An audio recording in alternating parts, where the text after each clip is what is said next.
नमस्कार। कभी सोचा है कि हमारे घर के बाहर की स्ट्रीट लाइट खराब हो जाए तो उसे कौन ठीक करता है, या मोहल्ले का पार्क कौन मेंटेन करता है? आज हम उसी सरकार के बारे में बात करने वाले हैं जो हमारे सबसे करीब है, हमारे पड़ोस की सरकार। जरा सोचिए, कभी मोहल्ले में कचरा नहीं उठता या सड़क पर अचानक पानी भर जाता है, तो इन सब छोटी बड़ी लेकिन बहुत जरूरी समस्याओं का हल कौन निकालता है? असल में इसका सीधा कनेक्शन हमारी रोज की जिंदगी से है। और इसका जवाब है वो सरकार जो हमारे सबसे नजदीक है, यानी हमारी स्थानीय सरकार।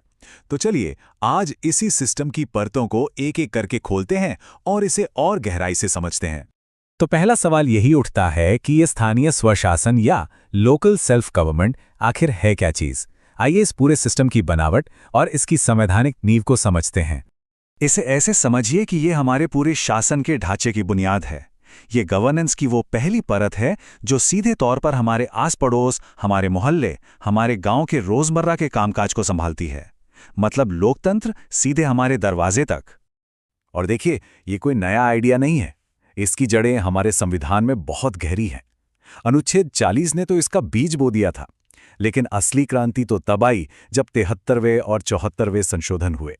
इन्हीं संशोधनों ने पूरे भारत में ग्रामीण और शहरी दोनों तरह की स्थानीय सरकारों को एक मजबूत और औपचारिक शक्ल दी।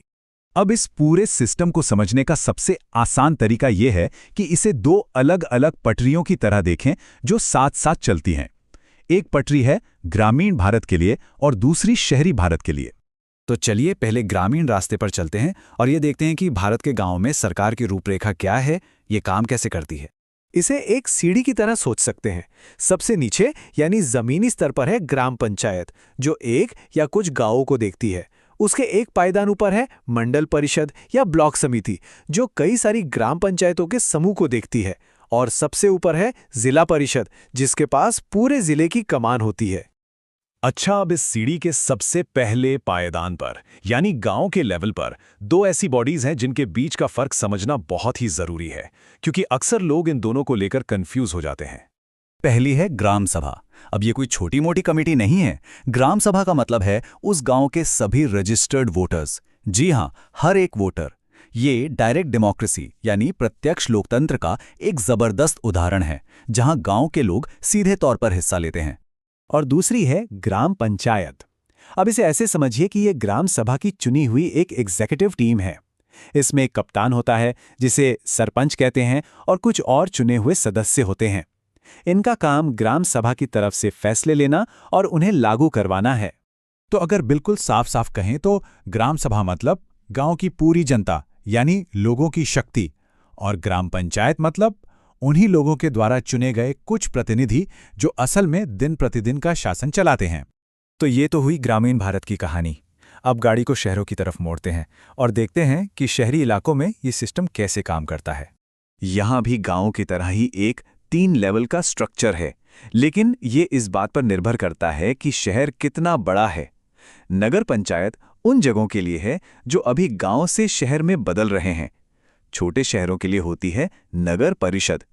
और फिर आते हैं बड़े महानगर, जैसे दिल्ली, मुंबई, चेन्नई। वहां होता है नगर निगम यानी म्युनिसिपल कॉरपोरेशन। ठीक है, तो ये पूरा ढांचा, ये पंचायत, ये परिषद, ये निगम, ये सब तो हमने समझ लिया। लेकिन असल सवाल तो ये है कि इसका हमारी रोजमर्रा की जिंदगी पर क्या और कैसे असर पड़ता है। क्यों है ये इतना जरूरी? देखिए, ये जो स्थानीय सरकारें हैं ना, ये उन सभी बेसिक चीजों के लिए जिम्मेदार हैं जिनकी हमें हर रोज जरूरत पड़ती है। सुबह नलों में साफ पानी, सड़कों की साफ सफाई, रात में जलती हुई स्ट्रीट लाइट्स, मोहल्ले के स्कूल और पार्क्स, और बारिश के बाद पानी की निकासी, ये सब इन्हीं के जिम्मे हैं। और पता है, यही इस पूरे सिस्टम की सबसे खूबसूरत बात है। ये शासन को दिल्ली और राज्यों की राजधानियों के बड़े बड़े दफ्तरों से निकालकर सीधे हमारे मोहल्ले, हमारी गली, हमारे गांव तक ले आता है, ताकि स्थानीय समस्याओं का समाधान स्थानीय लोग ही मिलकर निकाल सके। सही मायने में यही तो है ग्रासरूट डेमोक्रेसी। तो ये सब सुनने में तो बहुत अच्छा लगता है ना? लेकिन एक बड़ा सवाल फिर भी खड़ा होता है कि अगर इन चुने हुए स्थानीय प्रतिनिधियों के पास इतनी जरूरी शक्तियां हैं, तो जमीन पर असल में उन्हें अपना काम करने में कौन सी बड़ी रुकावटों का सामना करना पड़ता है? ये एक ऐसा सवाल है जो हमें इस सिस्टम की असलियत पर और सोचने के लिए मजबूर करता है।